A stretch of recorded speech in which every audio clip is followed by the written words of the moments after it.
하나님은 어린 양의 피를 우슬초에 적셔서 그 피를 문 임방과 좌우 문설주에 뿌리고 아침까지 한 사람도 자기 집 문 밖에 나가지 말라고 명하셨습니다. 문 임방과 좌우 문설주의 피를 보시고 여호와께서 그 문을 넘으시며 멸하는 자에게 치지 못하게 하셨다라고 하는데, 어린 양이 구체적으로 1년 된 수량이라던데 그렇게 정하신 이유가 있을까요?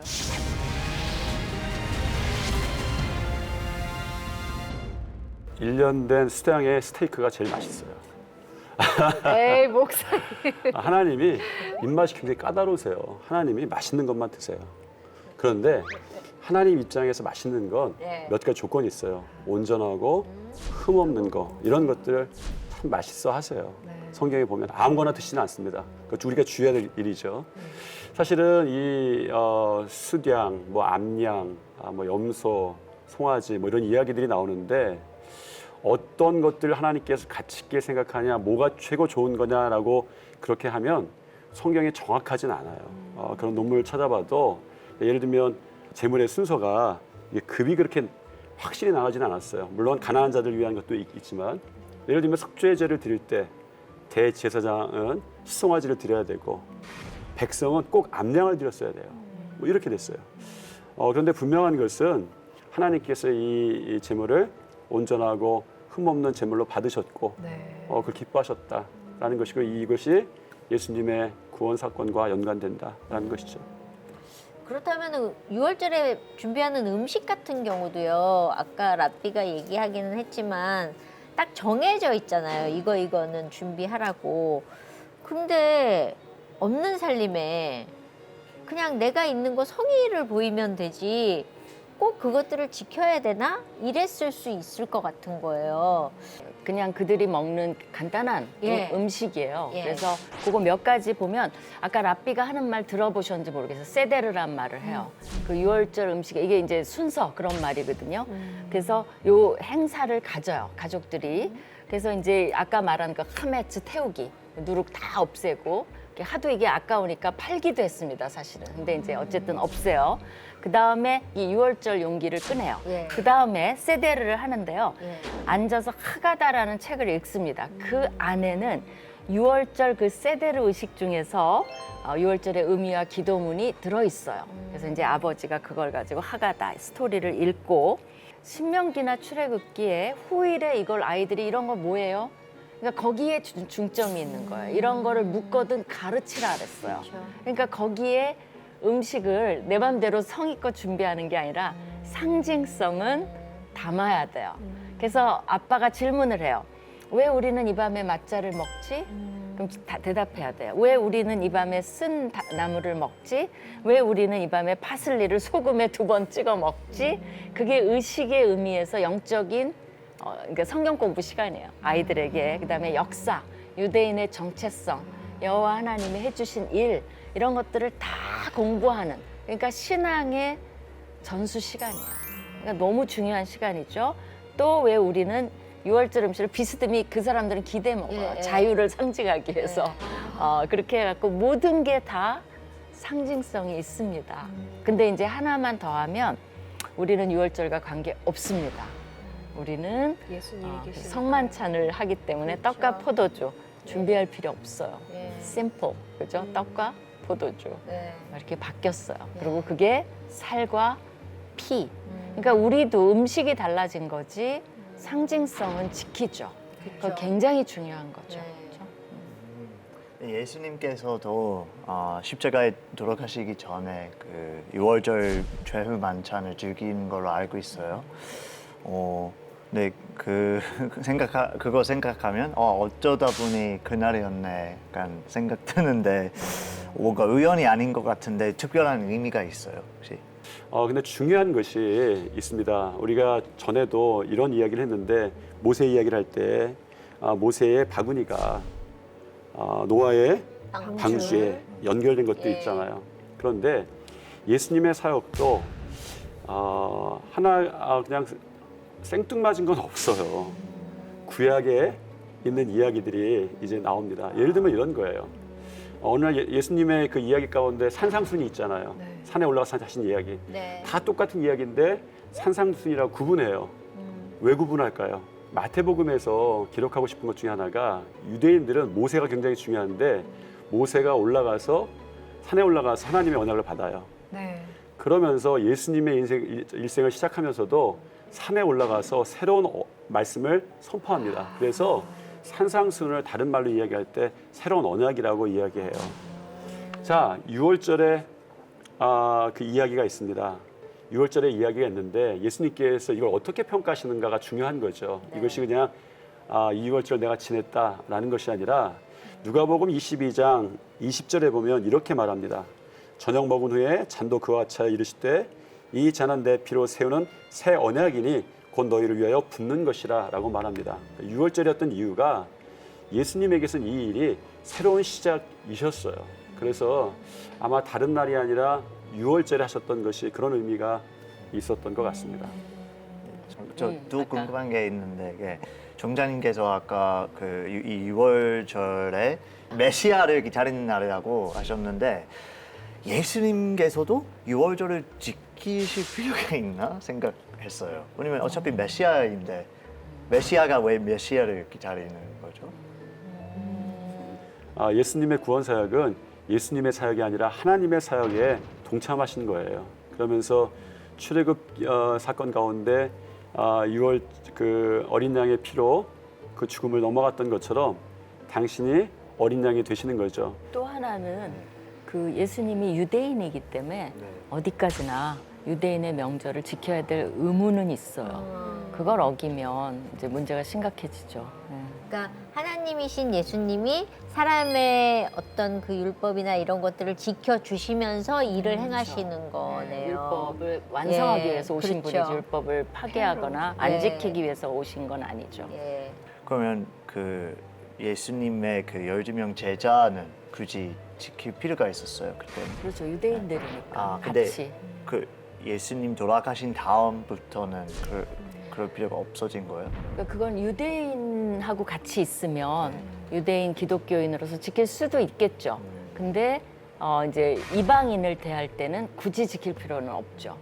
그리고 나서 그 이후에 초대교회에 이런 문제들 때문에 여러 가지 논쟁들이 생겼어요. 사람들이 그거 갖고 굉장히 이야기를 하는 거예요. 왜냐하면 유대인이 안 먹던 음식도 어떤 경우에는 먹는데 이 음식을 어떻게 할 거냐라는 것도 있었고 그러니까, 그런 것들을 보면서 이게 어떤 의미고 우리가 구원받는 게 어떤 것인지 이제 하나하나 분명해진 것이죠. 그게 우리의 초대교회 교회가 이제 세워지는 과정이고 예수님에 대해서 또 복음에 대해서 알아가는 과정의 시간이 있었어요, 사실은. 그러니까 이제 이방인들은 확실해요. 지킬 필요도 없고 이방인 기독교인들은. 근데 유대인 기독교인들은 이 명절이 되면 6월절도 지키고 또 성만찬도 지켰을까 하면 후자였을 것 같다는 생각이 들어요. 예. 뭔가 그 전환기에 있어서. 정확히. 예. 저는 출애굽기 13장 4절에 아비벌 이날에라고 나오잖아요. 뜬금없는 아비벌이 언젠가요? 네, 아비벌하고 예. 니산이랑 예. 똑같아요. 같은. 그러니까 이제 니산월. 아비벌은 예, 그 니산월하고 히브리어고요. 예. 나중에 바벨로니안 칼렌더가 들어오면서 예. 이름이 조금씩 바뀌어요. 그래서 아비벌하고 바벨론식 달력 이름은 예. 니산이에요. 아비벌하고 니산이 니산월하고 같은 말이에요. 같은 말. 같은 달이에요. 그냥 우리 걸로 쓰지 이랬다 저랬다 써가지고 그러니까요. 모세 장인 이름도 두 개고. 그러니까 6월절 절기는 이스라엘 백성이 자신의 힘으로 구원받은 게 아니라 오직 어린 양의 피로 구원받은 백성임을 기억하는 날입니다. 6월절에 대해서 함께 나누면 나눌수록 더 뚜렷하게 생각나는 한 분 있지 않습니까? 어떤 분인지 목사님께서 말씀해 주시죠.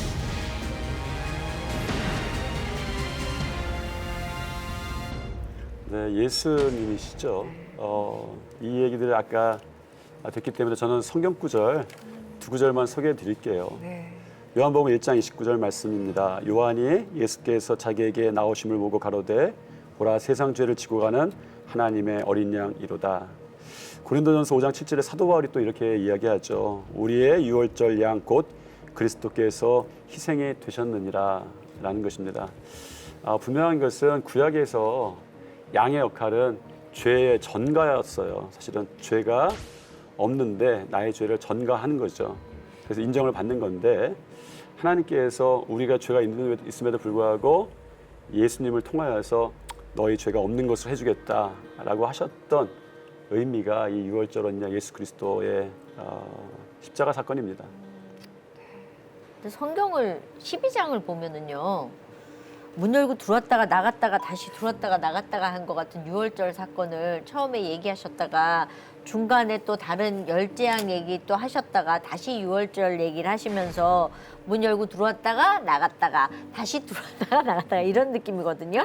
한 번에 쭉 얘기하셔서 좀 이렇게 딱 정리를 해주시면 보는 우리도 좋을 텐데 왜 중간에 가끔 보면 이렇게 끼워 넣기를 하시는 건 왜 그러신 건지, 그리고 또 다시 한번 이게 중요하니까 얘기하셨겠죠? 왜 그러신 거죠? 성경을 이제 자세히 보기 시작했다는 거에 감동을 많이 받았습니다. 이렇게 자세히 봐야 돼요. 그리고 자꾸 질문을 그렇게 해야 돼요. 왜 이랬지? 예. 이게 뭐 저자가 이게 뭐야? 그러니까 장수가 잘 안 넘어가요. 그렇죠. 네. 그리고 왜 또 이야기를 또 하는 예, 거야, 예, 그죠? 근데 이제 그걸 잘 뜯어보면 예. 하나님이 모세에게 유월절과 무교절을 지시해요. 그 장면이 나와요. 그리고 후세 세대에게 이렇게 하라고도 나와요. 예. 그 다음에 두 번째는 또 무슨 얘기냐면 모세가 이스라엘 백성에게 그걸 그대로 지시하는 게 나와요. 하나님이 지시하고 그 다음에 모세가 지시해요. 그런 부분이 몇 군데가 있어요. 그래갖고 여호수아에도 그게 나와요. 하나님이 지시하고 여호수아가 그대로 따르고 그대로 했다는 게 또 나와요. 그리고 그 자손이 그 지시대로 또 행하는 장면이 또 나와요. 그러니까 반복적으로 느껴지죠. 와, 이거 창세기 때 아담이 하나님한테 지시를 받고 하와한테는 잘못 전달하고 하와는 또 딴소리하고 딴소리하고. 이거하고 비슷한 네, 거. 근데 이제 이번에는 잘 전달했다는 잘, 걸 네. 오히려 보여주는 거예요. 그러니까 자손이 그 지시대로 행하는 게 나와요. 우리가 감독을 해봐야죠. 하나님 말씀대로 전했나? 모세가 전한 대로 했나? 그거를 보라는 거예요. 행해요. 그럼 뭐예요? 잘 되겠구나. 그죠? 그게 나와요. 그 다음에 그 10번째 재앙이 실현되는 게 나와요. 그러니까 이게 몇 번이나 지금 반복이 되는 겁니까? 실현이 돼요. 이스라엘이 뭐 문설부에 바르고 어쩌고 하니까 그게 이제 드디어 실행이 돼요. 그 다음에 이스라엘이 드디어 떠나요. 이렇게 떠나라 그러는데 드디어 떠나요. 그리고 그거에 의의가 나와요. 이게 어떤 의미가 있다. 근데 이제 더 놀라운 건 뭐냐면 그래 놓고 새로운 요소가 더해져요. 할례 얘기가 나와요. 그 뒤에. 그러면 그건 왜 그러냐? 유월절에 참여할 자격에 대해서 다시 한번 이거는 뭐를 염두에 둔 거냐면 이들이 이미 아직 출발 막 한 건데 하나님은 너무 급해. 저자도 급해. 가나안 땅에 들어갔을 때 거류민들하고 같이 살잖아요. 그럼 이 질문은 반드시 나올 것이라는 걸 가정해서 그 얘기가 나와요. 누가 참여할 수 있냐? 그 질문이 나오죠. 이방인 안 돼요. 거류인과 타국분권도 안 돼요. 근데 그들이 지키고자 하면 뭘 해야 돼요? 할례를 받으면 참여할 수 있어요. 네. 예. 그래서 여호수아도 땅에 들어가서 할례 하나님 시키잖아요. 지금 전쟁해야 되는데 할례 받으라 그래갖고 다 할례 시켜요. 그러니까 광야 세대가 할례를 안 한 거예요. 근데 하나님께서 이스라엘 백성에게 유월절을 잘 지키라고 말씀하시는데 뭐 우리 다 이방인이죠. 뭐 저는 반 이스라엘이긴 한데 이방인이에요. 예, 그래도 이방인이죠. 근데 우리도 유월절을 잘 지켜야 되나요? 우리가 유월절 지키는 방식이 있죠. 아까 얘기 나왔던 대로 성만찬. 예수님께서 새로운 방식의 새로운 언약을 주셨습니다. 그러면서 너희가 이것을 먹을 때마다 나를 기념하여라. 이것을 마실 때마다 나를 기념하여라. 라고 했어요. 그러면 우리에게 물어야 되는 질문이 있어요. 그러면 성만찬 하나는 의미가 뭘까라는 것이죠. 사실은 성만찬 행할 때 생각해야 되는 게 두 가지가 있어요. 첫 번째는 아까 이제 우리 절기에 대한 말씀도 이제 우리 좀 나눴잖아요. 네. 유대인의 절기에 대한 유월절의 절기의 의미가 무엇이냐. 이스라엘이 광야 나올 때 절기들이 몇 가지가 나오죠. 뭐 초막절, 장막절. 그런데 그 절기들에 다 그 공통점이 하나 있어요. 말씀하시면서 감사라는 거예요. 사실은 이 그 성만찬도 이 용어 자체에 말하자면 우리 라틴어나 영어나 이런 거에는 감사예요. 이 성만찬이 감사입니다. 땡스기빙하고 가까워요. 그러니까 이 6월절 우리가 어떻게 지내야 되는 거냐면 감사해요. 왜냐하면 은혜를 간직하는 방법이 감사예요. 감사를 잃어버리면 은혜도 떠납니다. 이상하죠? 불평도 많아지고. 맞아요. 항상 그렇습니다. 그래서 은혜를 지키는 방법, 이 구원의 은혜를 지키는 방법이 이 성만찬이고요. 또 하나는 제가 이런 말씀 드리고 싶은데 우리가 성만찬하고 우리나라에서는 항상 눈물을 짜냈어요. 눈물을 계속 짜내고 막 예수님 십자가에 우리 위해서 돌아가셨는데 너무 슬프고 그래서 그 눈물 안 나오면 내가 죄진 것 같아요. 그래서 막 억지로 눈물도 좀 나고 그랬는데 그거는 괜찮아요. 예수님의 십자가를 생각하는 건 괜찮은데 사실은 십자가 사건은 끝났어요. 벌써. 사실은 천주교에서는 십자가 사건이 매번 계속돼요. 왜냐하면 화채설이기 때문에. 예수님의 살과 피가 진짜로 임하기 때문에 항상 있을 때마다 예수님은 골고다 언덕에서 죽으셔야 되는 거예요. 그 살과 피가 진짜 피기 때문에. 그러나 우리는 예수님의 살과 피가 벌써 이례적인 사건으로 끝났어요. 구원이. 그렇기 때문에 예수님이 남겨두신 성만찬의 정말 의미가 뭘까? 저는 우리나라의 성만찬이 6월절을 지키는 방식이 어두운 게 아니라 기쁨과 감사. 이게 원래 감사거든요. 기쁨과 감사. 주님 감사합니다. 그래서 성만찬에 끝날 때는 뭐 박수치고 찬양하기도 참 좋을 것 같아요. 감사 꼭 기억해야겠습니다. 오늘 6월절에 대해서 함께 나눠봤는데요. 그저 한 절기로만 생각했었던 6월절의 의미 그리고 그 속에 담겨진 하나님의 진짜 마음 그 은혜를 알 수 있어서 귀한 시간이었습니다. 어떠셨어요? 오늘 6월절 공부하면서 집사님. 저요. 네. 저는 하나님의 섬세함을 참 많이 느끼는 것 같아요. 그러니까 하나님이 우리에게 주신 것들을 우리가 지켜내야 되는 것들도 있는데 우리가 너무 소홀하지 않나? 그러니까 지금은 예수님이 오셔서 너무 자유롭게 해주셔서 우리가 자유로움을 넘어서서 방종하고 사는 거 아닌가. 정말 지켜야 될 것들을 지키고 유대인처럼 이렇게는 우리가 안 살잖아요. 저희가 이스라엘 가서 봤지만 그들은 정말 저렇게 지킨다고? 근데 저기 예수님이 없다고 그래서 되게 가슴이 아팠던 것처럼 저는 다 알고 있는데 안 지키는 것 같은 느낌. 그러니까 너무 뻔뻔한 느낌? 그러니까 우리가 알고 있는 것들은 너무나 많은데 비해서 원하시는 것들을 내가 과연 얼마나 찾아가고 애쓰고 힘쓰고 있나. 저희 깜짝 놀랐잖아요. 유대인들이 지키는 걸 보니까 정말 못할 것 같아요. 이렇게 할 수 없는데 이들은 이걸 하네.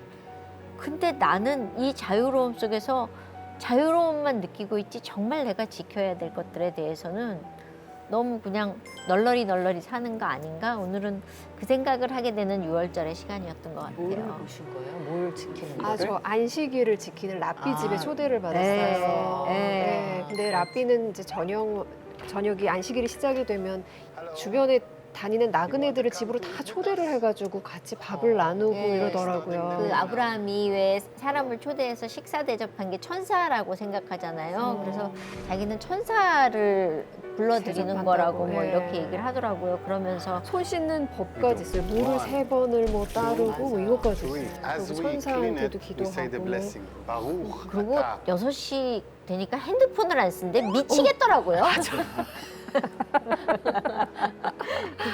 불안해가지고 아, 나한테 그러니까요. 누가 문자 올 텐데 이걸 쓰지를 못하게 하네 막 이런. 그 배경을 듣고 나니까 네. 메시아를 모른다는 게 정말 너무 슬픈 가슴 일이었어요. 네, 그렇게 열심히 지키는데. 예, 그렇게 가슴 아프게 생각할 거라고 못했던 이스라엘이 정말 가슴 아팠어요. 그래서 신기하게 저희가 약속한 것처럼 다 유대인을 위한 너무 안타까운 마음이 들고 너무 그들의 삶의 방식이 귀한데 여기 예수님만 들어가면 정말 하나님 오시겠구나 이 생각이 들더라고요. 아직도 정말. 기다리고 예, 있다는 예, 게 네. 너무 안타깝더라고요. 허망하죠. 네.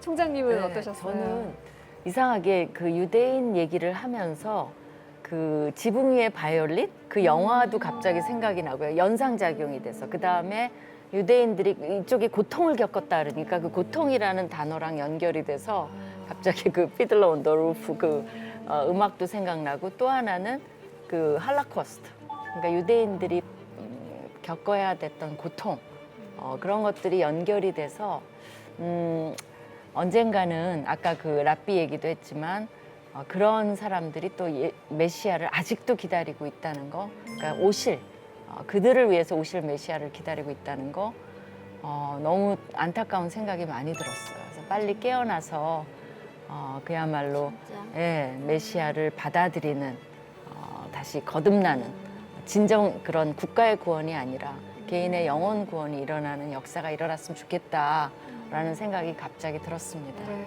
그럼 오늘 해리는 어땠어요?